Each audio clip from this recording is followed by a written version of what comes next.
In this video, I will be identifying and defining energy vampires and how they may be affecting your life. Hello, Crystal Babies and Gems. Thank you so much for joining me. I am the Crystal Babe, owner of Sacred Eclectics and founder of the Sister Tribe of Pinellas. Today, I want to be discussing energy vampires and how they may be affecting your life and even draining your finances. Energy vampires can be anyone in your life. They could be even your significant other. They can be family members, friends, colleagues. And of course, it isn't these people's intentions to be an energy vampire. However, oftentimes people take on these traits and it's due to their own issues, traumas, imbalances, and things of that nature. And the reason why this is so important is because you only have so much energy to put out in this world. And they typically tend to take more than they give. These types of people do not reciprocate the same energy that you put out. And they never seem to realize or want to recognize how they're taking more than they're giving.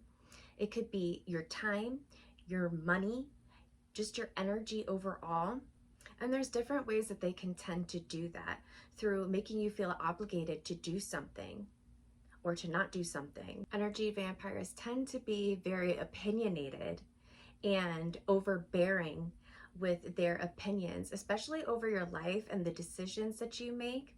Their opinions go a step further and they tend to judge and drain you, not only energetically, but mentally. And that's because their opinions and judgments tend to stick with us, right? We end up thinking and overthinking all of these things that stop us from living in our truth and listening to our higher selves.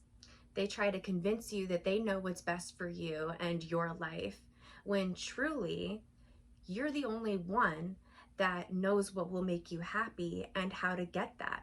Another indication of an energy vampire is someone who won't allow you to have and express your own feelings.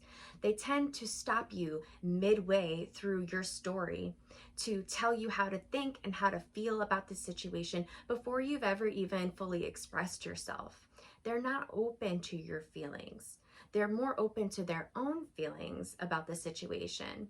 So being able to identify people like that puts you back in your power, because you can say, you know what, I don't need to share my truth with you, because those types of people end up draining us and stopping us from living in our truth, because we're no longer listening to our higher selves. We're listening to all these other people's opinions, judgments, and voices in our head.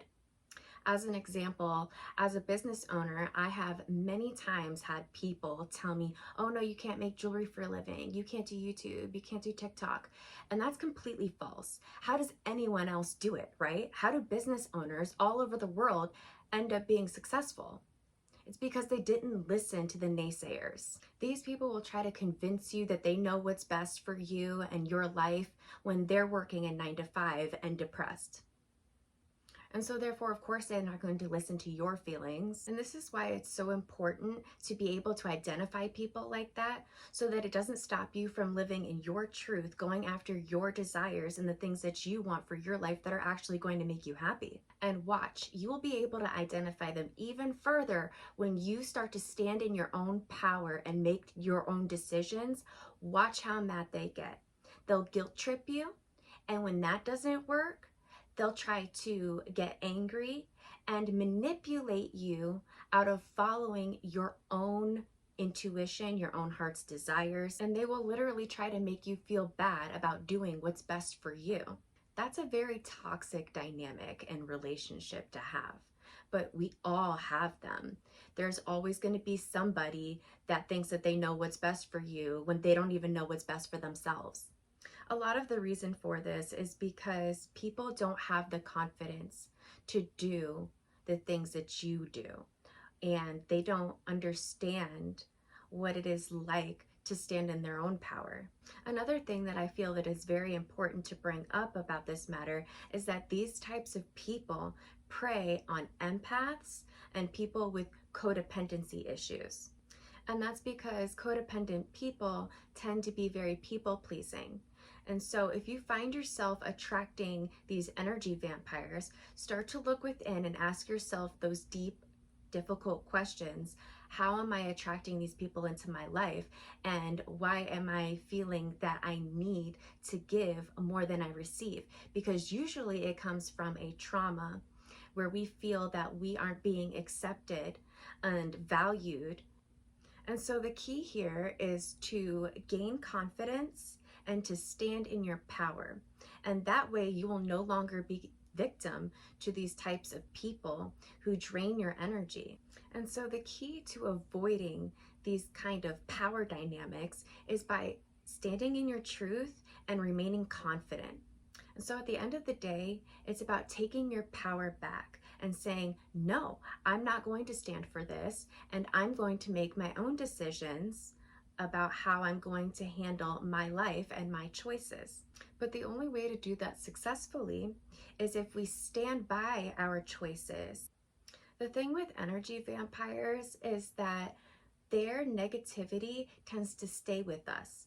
And so in order to fully heal from these situations, we have to really go within and release any guilt about this situation, because a lot of times as empaths tend to blame ourselves. Even once you have taken a stand for your decisions, feelings, or whatever, it's important to understand that energy vampires get into our psyche, they get into our heart space. And so it's important for you to not feel guilty, and any kind of feelings of blame, shame, guilt, you have to go within and heal those aspects, because that's how they get in. They get in on an emotional level. And that's how they can actually start to mess with our mind. So going within and doing the healing work to release all of that is really important, because the type of control that they can get a hold on you is very dangerous to you spiritually, emotionally, even physically. So if you found these messages helpful, then go ahead and give this video a like, subscribe, share, comment down below any thoughts or experiences that you've had with this. And you can also follow me on Instagram, TikTok, and I'll see you in the next video. Thank you so much for joining me. I love you all so much. Love and light. Namaste.